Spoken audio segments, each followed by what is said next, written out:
Muy bien, seguimos por CX30, Radio Nacional, 11:30 AM por aire, radionacional.com.uy por internet para el mundo. Estamos en Facebook, en donde estamos, también para el mundo. Twitter, bueno, Twitter ahora ex, ¿no?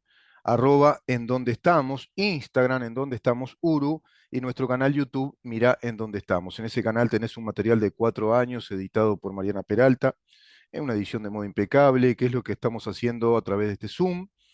Ya hace, sí, 4 años prácticamente. En este año se cumple el cuarto año del programa En donde estamos por CX30, programa, te repito, de libertas.uy, www.libertas.uy, nuestro número de contacto 093-829-272, 093-829-272.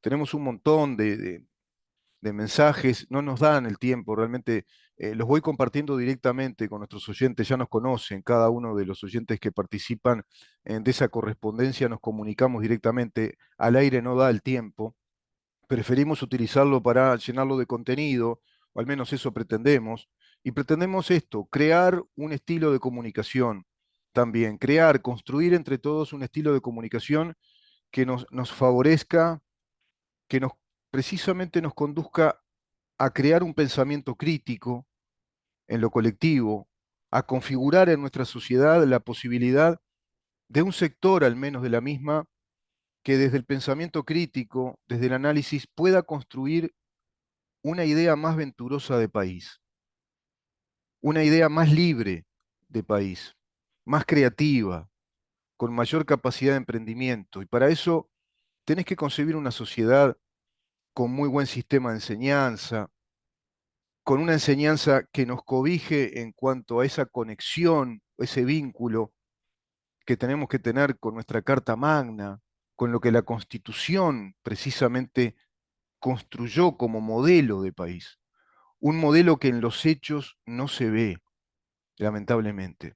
Y acá, antes de decir esto, recordemos que este atentado fue reivindicado por Al Qaeda, ¿no? Cuando hablábamos del atentado de las Torres Gemelas, por aquel Osama Bin Laden que luego va a ser capturado en el gobierno de Barack Obama y bueno, y capturado y directamente sometido a una pena de muerte sumaria, digámoslo así.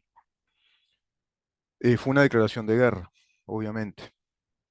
Fíjate que casi 3.000 personas murieron, con todo lo que eso conlleva hasta la fecha, ¿no? Con todo el desastre que eso implica. Más allá de los pormenores que son dignos de analizar en el antes y después de todo esto, de dos mundos en conflicto.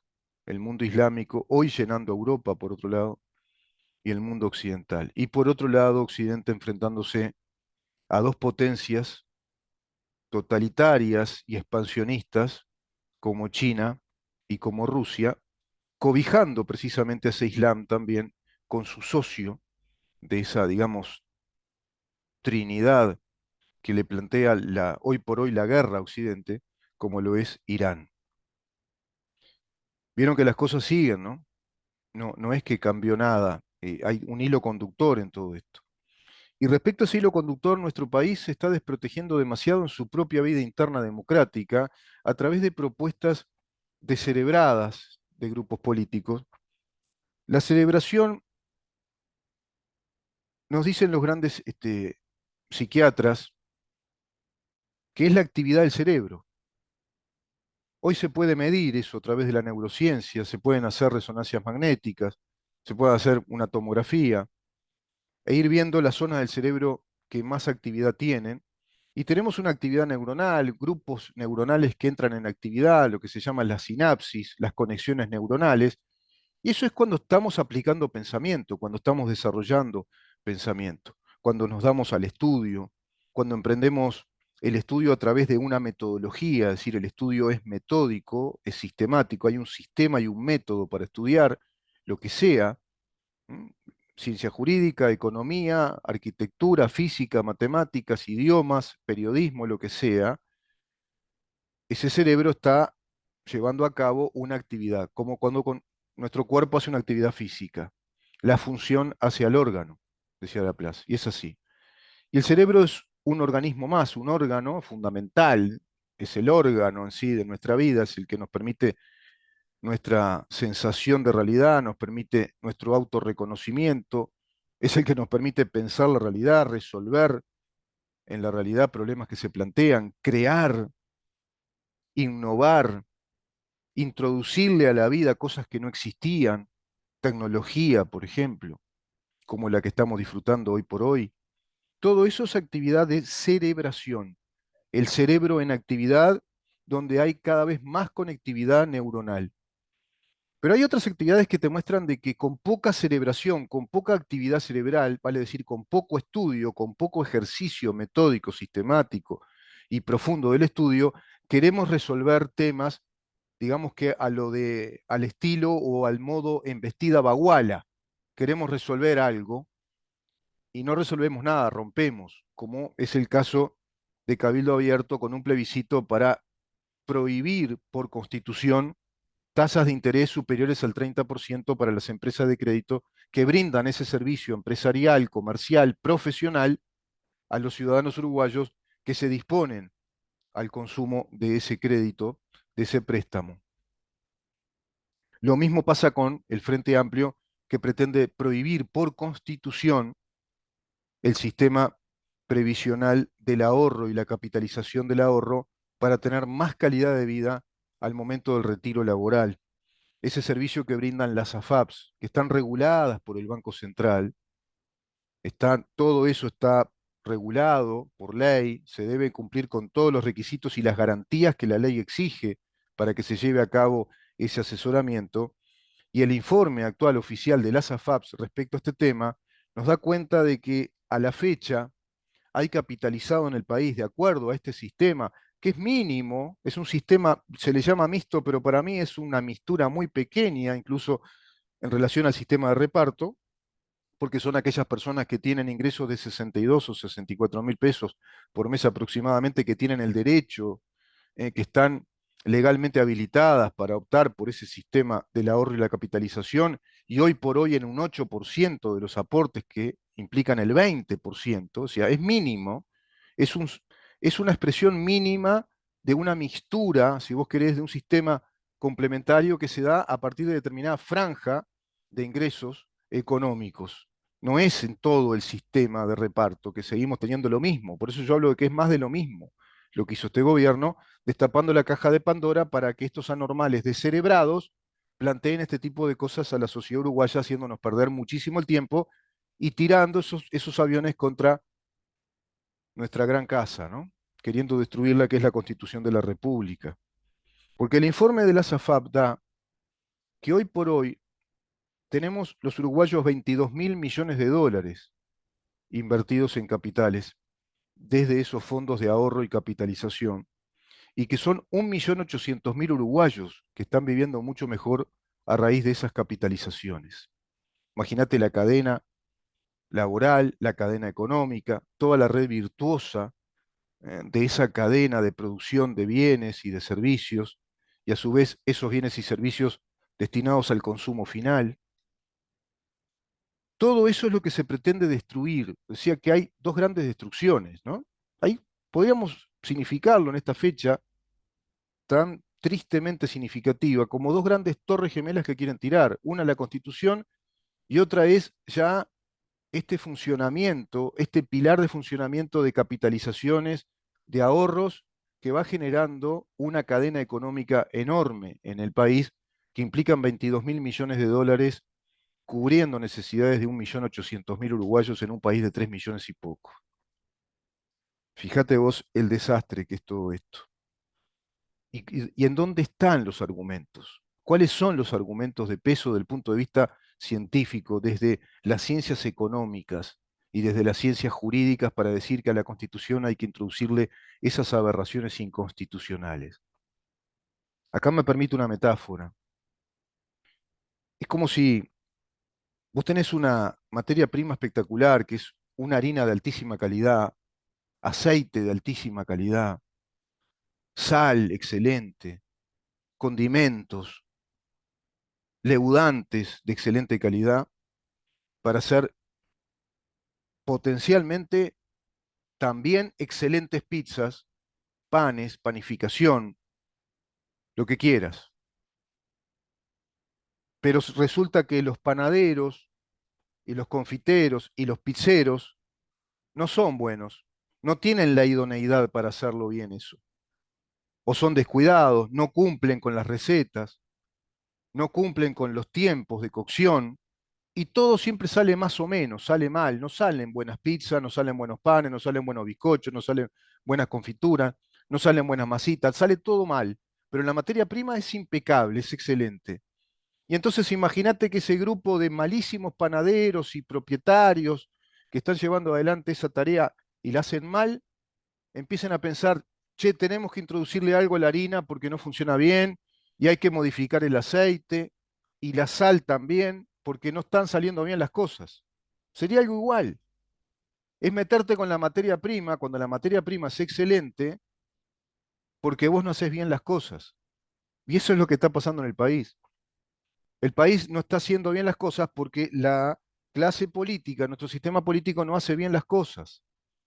Con un país que es prácticamente intervencionista, que tiene 400.000 empleados directos, más todas las empresas carterizadas al Estado, que emplea a otra gran cantidad de personas, si esas empresas no tuvieran al Estado como clientes, se funden, no están compitiendo en un mercado abierto, libre de competencia, desde una competencia que obedezca a eso que nos enseñó la escuela austríaca, que son las variables a modo de un factor determinante del mercado, que es la oferta y la demanda, con sus elasticidades o inelasticidades, inclusive el concepto de la utilidad marginal, que es la capacidad de rentabilizar un producto, y que en definitiva la tasa de interés, estaba leyendo acá a los eminentes autores de la escuela austríaca, entre ellos Friedrich von Wieser, que es el que plantea la doctrina del costo de oportunidad, que fue formulada explícitamente por primera vez por el economista austríaco, precisamente Friedrich von Wieser, en el siglo XIX, son los primeros, digamos, economistas de la llamada escuela austríaca, porque nace ahí, en Austria, en Viena. El primer libro que funda esta escuela, digamos, es de Karl Menger, un libro de 1871, que se intituló Principios de Economía Política. Es considerado el fundador de la escuela austríaca. ¿Y cuáles son las características de la escuela austríaca? La escuela austríaca plantea determinados puntos de partida para estudiar la economía. Uno es el funcionamiento lógico, lógico fundamental del comportamiento humano en economía. El otro aspecto fundamental es el método científico de estudio, que eso fue una gran discusión que tuvieron con una escuela anterior. El Methodenstreit se le llamó a esa discusión, es decir, las estrategias o la estructura del método para investigar en economía. Y a eso le agregaron la inexorable necesidad de los estudios matemáticos. La economía tiene que tener una fuerte, digamos, composición matemática en los análisis. Los estudios de, digamos, los fenómenos o las causas de un fenómeno económico, los fundamentos a priori de lo que va a ser un resultado económico, el concepto de la utilidad marginal, el concepto del interés sobre la base de la escasez y la oferta y la demanda, porque los bienes son escasos en el mundo. Tenemos que crear.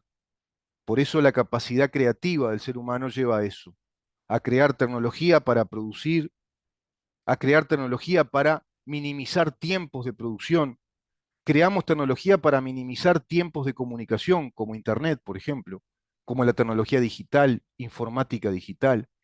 Es un enorme esfuerzo colectivo de una cadena de gigantes sobre cuyos hombros estamos montados todos nosotros, que son todos los que fueron creando a través de los siglos pensamiento científico, metodología para desarrollar el pensamiento científico, y el pensamiento científico es la teoría aplicada, comprobada en los hechos. De ahí que el dato mata relato, esa frase tan hecha que ya a mí me aburre. Todos los datos se tienen que dar para que la ciencia confirme empíricamente que esa teoría que analiza, por ejemplo, factores causales, causas y efectos, multiplicidad de causas y efectos posibles, el método inductivo, deductivo, etcétera, Todo eso tiene que hacer como trabajo cotidiano una mente científica para resolver un problema. Se supone que un legislador, que un diputado, que un senador, que son los profesionales de la actividad política, se supone que están en esa actividad de cerebración, no de descerebración, sino de cerebración, de actividad cerebral para solucionar problemas. Pero no decir, vamos a romper la harina, vamos a ponerle otra cosa rara a ver si mejora porque los panaderos hacen mal el pan, porque lo sacan fuera de tiempo, porque el horno no está al calor que tiene que estar, porque el amasado no es el correcto, porque el tiempo eh, del proceso leudante no lo respetan, porque se amasa de determinada manera para que la pizza quede con determinadas características y así sucesivamente. O la salsa sale mal, aunque el tomate es excelente, pero no la sabés condimentar. Bueno, eso está pasando en el país con este tipo de temas, porque tenés un país abigarrado, burocrático, que pesa demasiado en una pequeña actividad privada, con gente que no está muy bien, que económicamente tiene salarios bajos y que evidentemente necesita cubrir necesidades solicitando el préstamo al consumo. Otros que están inducidos a consumir también por un mercado manipulador que induce a un público cautivo, lo hace un público cautivo de determinados consumos o necesidades que están fomentadas, creadas, artificialmente creadas, etcétera. La fenomenología es enorme. Lo cierto es que de acuerdo a la escuela austríaca, el proceso de oferta y demanda, esa ecuación de oferta y demanda, es la que va siempre a equilibrar el interés, es la que va a indicar el interés. Si la demanda está absorbiendo el interés, por ejemplo, quiere decir que ese es el interés que el mercado necesita para funcionar. Si no, el mercado deja de funcionar, porque si ese interés se hace gravoso, no lo puede absorber el mercado, deja de funcionar. Colapsa esa cadena, digamos, económica, ese contexto económico deja de funcionar. Eso se explica desde la escuela austríaca. Por lo tanto, poner por constitución que el interés máximo tiene que ser tal es romper la harina, la materia prima, meterle una sustancia extraña, porque no funciona así la economía. Directamente va a dejar de funcionar si se le impone, por constitución además, que tiene que haber un interés tal, hasta ese interés. ¿Y quién le dijo a los señores de Cabildo Abierto cuáles son los costos de esas empresas, la infraestructura a montar, lo que se llama la utilidad marginal necesaria, lo que se llama el contexto complementario del mercado, que es cuando ya hay escasez de un producto, de pronto ese crédito ya escasea porque esa empresa no puede seguir aportando más dinero porque tiene un acumulado de clientes que es enorme, y otras empresas alternativamente salen al mercado a ofrecer también el préstamo con otro interés. Y como es más escaso, va a subir el interés. Y como la demanda es alta, va a absorber ese interés porque se necesita ese dinero. Hasta que va a llegar un momento que se satura porque se equilibra, se inelastiza la propuesta de la demanda, se deja de demandar y también baja automáticamente la oferta. Por eso lo de la mano invisible, esa ética del mercado se da sola, ese control del mercado se da solo, no se puede imponer, siquiera por ley, que se habla mucho que la ley puede corregir. La ley puede establecer parámetros generales para considerar dónde estaría la usura, pero acá se está mezclando todo, se está mezclando el concepto de rentabilidad, de tasa de interés que el mercado va manejando, con el concepto moral de usura. Mezclan, parecen los católicos pre-Max Weber, cuando Max Weber los criticó y les explicó que no era así, parecen aquellos del turpitudo del teólogo Santo Tomás de Aquino, que planteaban que cualquier actividad comercial, empresarial, era una actividad inmoral, no digna de Dios, porque se busca el lucro, que es la acumulación de ganancias a través del afán del ego, ¿no? Que eso es el pecado de codicia o de avaricia, ¿eh? Que por la avaricia o la codicia hay gente que busca acumular y acumular mucho dinero, muchos capitales para tener poder, pero eso no funciona en el capitalismo así. El capitalismo está rentabilizando las actividades económicas para que se hagan sustentables y hay todo un panorama enorme digno de que eso sea, por supuesto, estudiado, planificado y proyectado por los técnicos, por los profesionales, vale decir los economistas, y los contadores, que son los que van, y los especialistas en derecho financiero, que van viendo cómo está funcionando el mercado de acuerdo a las capacidades de rentabilidad que tienen que tener los productos según una miríada de nuevos fenómenos como hoy la tecnología, aceleración de los tiempos, contextos comerciales, contextos, este, digamos, de cadenas económicas, cadenas de valor, bueno, es complejísimo. Pero vos no vas a arreglar un tema económico con imponer en la Constitución una prohibición, que además es inconstitucional. ¿Quién le dijo a los señores que ellos saben cuál es el interés que tienen que tener las empresas para que se hagan rentables? ¿Quién les dijo que el mercado no absorbe ese interés igual? Y a su vez plantean que hay muchos morosos, pero esos morosos siguen obteniendo el crédito, no pasa nada. Y a su vez, con esta reforma pretenden que esos morosos también sean perdonados. Es peor todavía, provocando colapso en las empresas financieras, que tienen que perdonar miles y miles de deudas. Cuando ahora está el rollover, es directamente seguir dando el préstamo que financia el préstamo anterior. Pero eso está pasando ¿por qué? Por otro tema que no estudian, al que no le ponen cerebro, que es que Uruguay no genera más fuentes de trabajo sustentables, porque en un país de 3.240.000 habitantes, según el dato del último censo del 2011, no absorbe el mercado privado, la actividad realmente capitalista, privada de generación de riqueza, de producción, porque tenés un Estado monopólico, corporativo, que a su vez negocia en tres círculos corporativos, PICNT, gobierno y Cámara Empresarial, la carterización de las actividades del Estado que se transforman en una extensa sábana impositiva que mata a los emprendedores. Por eso Uruguay tiene graves problemas en todo sentido, estructurales, poblacionales, densidad poblacional. Nadie piensa en eso. ¿Por qué Uruguay no crece a nivel demográfico? ¿Por qué estamos en un proceso de decrecimiento? Pero bueno, seguimos pensando en que con una reforma del sistema de la seguridad social, que es un gran y gigantesco pilar de reparto, que está bancando a 5.000 empleados públicos y a todo un conjunto de directores, y que con corregir las paramétricas pensamos que eso se va a arreglar. Y ahora abre la caja de Pandora para que surjan estos mamarrachos descerebrados queriendo jugar peligrosamente con aviones que choquen contra nuestro gran edificio, con nuestra gran casa madre, que es la Constitución de la República. Seguimos mañana conversando acerca de todos estos temas a partir de las 10 de la mañana para seguir preguntando en dónde estamos. Chau.